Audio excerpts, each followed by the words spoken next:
Welcome to the System Simplified podcast, where we feature top leaders who share stories on how to successfully systemize a business. Now, let's get started with the show.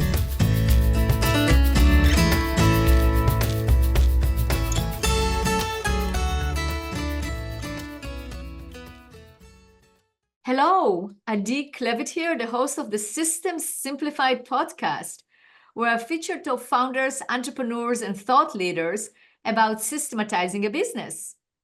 And today's episode is being brought to you by Business Success Consulting Group, where we create, document, optimize, and implement processes and procedures so businesses can grow and thrive. And today's guest is a recurring guest. It's Bob Paskins. Hi, Bob. Hello, Adi. Very nice to be back with you. Absolutely. We were just talking before the show, and it has been quite a while since we talked. And since then, many episodes occurred, and things happened, and you rebranded your company. So we decided we're going to have another conversation. So you are the founder of Catapult. Yes. And I'm going to read your bio because I think it's great. You're actually giving it in a form of a story, which I really like. So you are, so here are three phrases that people have said about you that you hold in high praise. So the first one, you are the two-truck driver to our industry. You helped us out of our sales rut and got us back going on the road to success. That's fantastic. You did nearly the impossible. You taught our engineering nerds how to sell. That might be my favorite one. Yes. That is, if you could do that, that's amazing. That's right. Yes. And through your launch program, Bob helped validate 86% of our producers, well above the 30% industry average. It's pretty incredible. So you are a sales consultant. That's what you do. You build sales teams. Yeah, that's exactly right. I look to help build sales teams and more often than not, take sales teams and really try to elevate them as best as I can. That's where we came up with Catapult, trying to catapult their results forward, and then the launch program. How can we launch them into business success, both as a company as well as individual salespeople? That's great. So tell us a little bit more about your launch program. Yeah, so the launch program was formed because what I was running into businesses, and the businesses had some salespeople who they weren't sure if they were good enough or not. And so they needed to try to figure out if these salespeople could actually sell, or if they should actually maybe kind of select themselves out to another career. And where this really comes to mind is the business owners were coming to him, and they were coming with a sense of almost kind of humility and sadness, because they would really want to try to help their salespeople out. But what had happened is they were working with running the business, maybe their own clientele, their own sales, working with the people in the business, working with partners and vendors, and training and developing their own salespeople, even though it was a very high priority, just kept falling down the list based upon the day-to-day activities. And I thought it was really interesting that they were coming to me and saying, we really kind of feel bad because one of our initiatives is to develop salespeople, but we just don't have the time to do that. And can you help provide a systematic program to be able to do that? So a couple of years ago, that's where, again, we have Catapult Sales, and my wife, I'll give her the credit, said, you know what you're doing? You're looking to launch. And I'm a visual person, and so I could see this. Oh yeah, let's try to launch those salespeople so they can have success. Yeah, that's great. So give me some of the principles of launching somebody to success as a salesperson. Yeah, I think, so as you can imagine, being in the trade of being a consultant and public speaker, launch actually stands for something. So each one of the letters actually stands for a different spot in the process that I try to take salespeople through. And each one is important for its specific area. So, I mean, we'll start with the L, which is really locating your targets. And I think this is really vital, especially if you are not getting the support or the coaching, or you're not able to provide the support or the coaching to your team. You're looking with a sales force who really doesn't have a direction of what they're able to go after. It almost kind of reminds me of early in my career when I started and my boss came over and said, I want you to start selling. Okay. How do I do that? And he dropped, boom, what was called a Kelly Blue Book. It was a big 2-inch manual right on my desk. And I looked at the book and I looked up at him and said, where should I start? And he kind of said with a snuff, start with the A's and move on from there. And he turned off and he walked away. So I don't really, that was a tough way to go. And I really don't want the other salespeople to go that way. So locating your targets is really all about understanding what you do and what you do well, and then going out into the marketplace and researching them to figure out which part of the niche of clients you should go out there. So instead of going after the entire ocean of clients, try to find a small stream or tributary and then focus on those particular clients. That makes sense. So that's the locating. All So, right. yeah. So now the A. Yeah. And so then the A is hopefully you've been able to find what you do well and what your ideal client is. So you've done the research on that. You've researched them. You figured out who the buyer is and kind of all of these descriptors of them, kind of narrowed the field down. Then the A is, how do you approach your prospects? In this day and age, what does that mean to try to approach those prospects? And What does that mean? Well, I'm curious. Yeah, I put this into kind of 3 different areas. Mm-hmm. First one is written messaging. So that could be anything from texts, from emails, from LinkedIn, social media posts. What are you actually writing down, which is important that you are going to try to reach out to them, to try to gain their interest and to try to make it about how you can solve their needs as opposed just trying to talk about yourself. And that can be quite a challenge today with all the noise that we have. So that's definitely very important to have a workable system on how to use that. Yes, I would agree with you there because, I don't know, you probably get hundreds of emails. How many of those do you just kind of take one click and dismiss, one click, dismiss? Yeah. The goal is, can we find something that will actually capture what we want, the attention from our buyer? And that's kind of what we're looking for there. Mm-hmm. Then the same thing is the verbal messaging. What do we need to do when it comes to still calling people? Cold calling, in my opinion, is not dead, but you have to be able to kind of refine that messaging there. So what are you doing when you reach out over the phone for calls? What are you doing when you are leaving voicemails? And verbal messaging, what are you doing if you're going in and just walking into a business? It's a very key area of whatever your message is for that buyer. Make sure it's really crystal clear when you look to deliver that message. Yeah, absolutely. Okay, so that's the A, that's the locate and the approach, which I like. Mm-hmm. What is the U?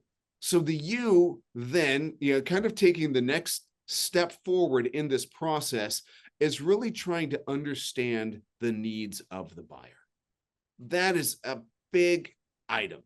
The first thing is, do they actually have a need that you can solve or not? And really digging into that to figure out what that need is. So the understanding needs is really, how do you get down to it to determine that there are needs, and not only there are needs, but you have the solution to those needs. Mm-hmm. Yeah. So what understanding needs really goes into is 2 main things. The first one is asking good questions. And I break questions down kind of into 3 different areas. You have your basic kind of rapport questions, the beginning questions. You have looking at what their needs are. And then the third step, what is the impact? So what would be the impact of buying the product? Or on the other side of the coin, what would be the impact for staying in the same spot and potentially missing out on what this product could do? But really, with understanding needs, what we're trying to do is go beyond just pitching a product. We don't want to do that, but see what we can do to kind of understand and get to some emotions that the buyer is feeling. You know, are they feeling the emotion of they need to be at a certain spot, but something's holding them back? Or they need to be, we really need to get to this level because if we can do all of these great things. And trying to tack into an emotional need is really key, instead of just talking about what the product or the service that we are providing is. So that's really kind of that first area of understanding their needs, is making sure we can kind of crack into that emotion through our questions of seeing, yes, they have a need, they have a problem, and they need to act. Good. So then we get into the N. Yeah, almost. The second half of the understanding of the needs is making sure from their side that we have set up what I call a pathway to success. Because it's one thing to uncover the need, but then let's talk about with them how we are able to put together the pathway to success. So that's kind of the process, the whole sales process, or maybe what I call the sales journey, is describing them. Okay, we've met here. This is day one. We need a solution by, let's say, the end of the year. And here is the path that we're going to go upon. Here are the steps that we're going to go upon to get to this results. And I love it. You clear with that. Yes. Yeah, it's one thing to, kind of expose a need, but if you leave them there, you actually kind of make them feel almost bad about that. And you have not shown them what it could look like to have that need met. So that's the second part of understanding needs. That's an understanding. Okay, that makes sense. So now what's the N? Yes. So the N then is, what does it mean to navigate them through the sales process? So this again, I love, you're such a process person, and this fits perfectly there. So now after we've had that meeting, we've understood what their need is, kind of we've set up with that way going forward, we navigate them through the sales process, which means we are going to tell them from their side what we need to do to get them there. That's the first thing. Then the second thing is, what we have to do is make sure that our vendor or partner or internal team is also in lockstep with the process. Because it's one thing to be able to try to get what I call the paying buyer, the client, to agree to it. But sales is so much more about not just the paying client, but actually having the solution, making sure that your company, your vendor, your services can provide that solution. Mm-hmm. So making sure that, again, the buyer, the internal team, and the external partner, if you have them, are all aligned with this goal of providing the solution to the buyer. So that's the first one. And then the second thing, typically in my business, and this is a big obstacle, is typically they already have another vendor or service or provider who's providing this current product or service for them. And the biggest thing that I think, and we spend a lot of time on navigating the sales process, is basically what I'm calling, how do we uproot the competition? So is that C on the launch? No. This is still the end. This is a part of the navigating. Okay. Yes, navigating. Competition. Yeah. Yes, because what I like to use is the verbal picture of transplanting a tree. Now, they might have a tree there, but it's an unhealthy tree. The problem is, the first thing that you have to do is uproot the unhealthy tree or what isn't there, so you can be transplanted in its place. Mm-hmm. Because if you do not do a good job of that, Adi, typically what happens is people will say, yeah, I kind of like that service that you provide, but we already have a team that's doing this. And it's not ideal, but maybe we should just stick with this team instead of hiring. Yeah. And at that point, regardless if you've done everything else, if you have not uprooted the incumbent or uprooted the competition there, you're not going to win the business, and it's all for nothing. So a lot of navigating the sales process is also just working with the buyer, the prospect, and just basically saying, in order for us to be hired, there's a good chance that you are going to have to let go or fire what is currently in place. Mm-hmm. And that's part of the navigation, working with that buyer on that so they feel comfortable enough to choose you and to let go of their current provider. So Makes that's, sense. and yes, that's navigating the sales process. Which moves on to C. C is not, that's right. yes, we're closing the deal at this point. Adi, we're getting right down to it. But when we come to closing the deal, there are a couple of things that we want to do. Because the first thing that I realized, in every deal that I have won, there has been some sort of an objection that we have had to overcome. And part of closing the deal is to prepare your proposal, but also prepare for the objections that are coming from the buyer. What are they going to say about this? Yeah.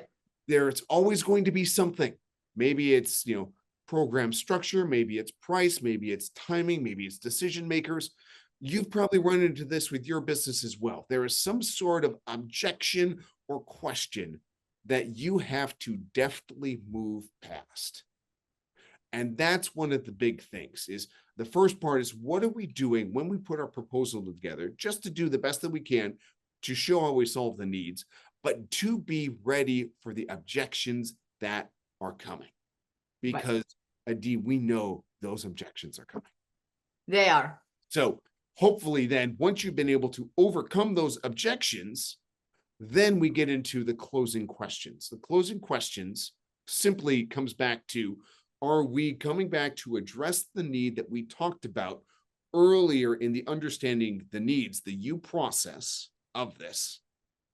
And then are we asking for the business? Which I saw this study and it says 40% of salespeople do not ask for the business.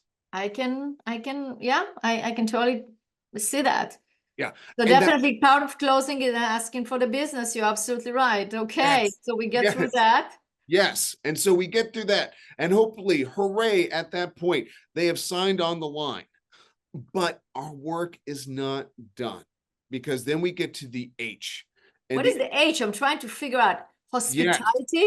It's very close. Yes. My H is, we want to harness the relationship. Okay. And it's the same thing, very similar as hospitality. I like that one a lot. But once you have gotten the business, what we're looking to do now is to make sure that we take care of the business, make sure that it's retained. If you have to transfer it, because sometimes in sales, your job is just to get the business, and then you have a team that manages it. So how is that transition going between you selling it over to the team who's going to service it? How is the renewal process going for hopefully returned revenue on this? And then the most important thing there is, how are we able to either expand them or ask for additional introductions?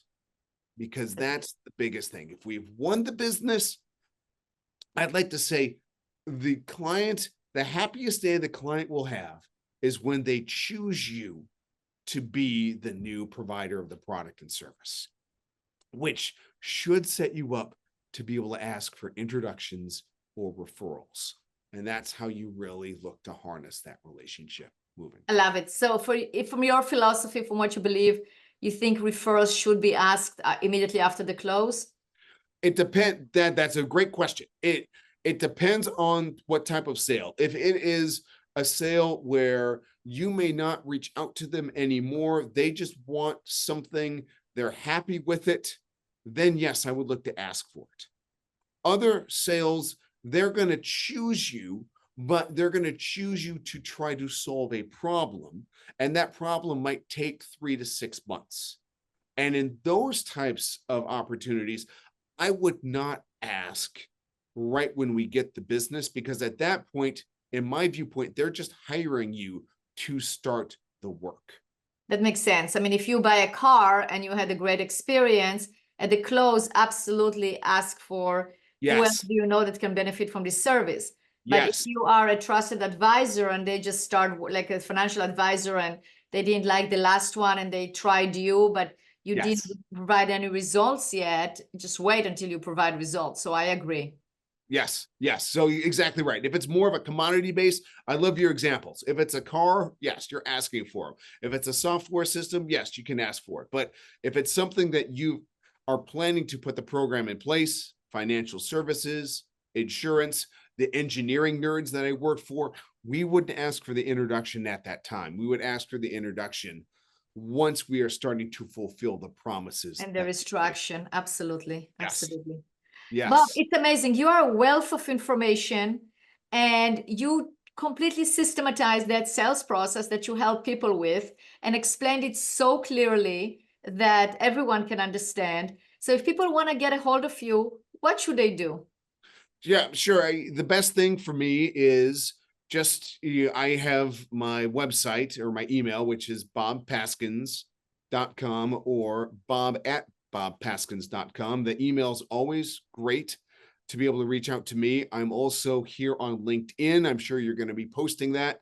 I'd love to be able to connect with you on LinkedIn in that way. What I offer everyone who would want to work with me is the first thing that we're going to do is have a 30-minute complimentary consultation. That's just so I can understand your business and see if I can help. Kind of even going back in my process, I want to see if there's a need that I can actually help them with.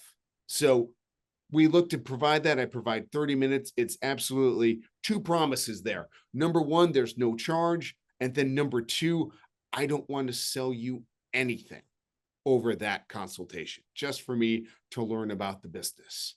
And then we can take it from there. Absolutely. Great. Well, Bob, thank you so much for being a recurring guest on this podcast. Great conversation. And we probably see you again here in the future. Adi, I would love to be on there. Anytime that you want to bring me on, I'd happily be here. I enjoy it. Awesome. All right.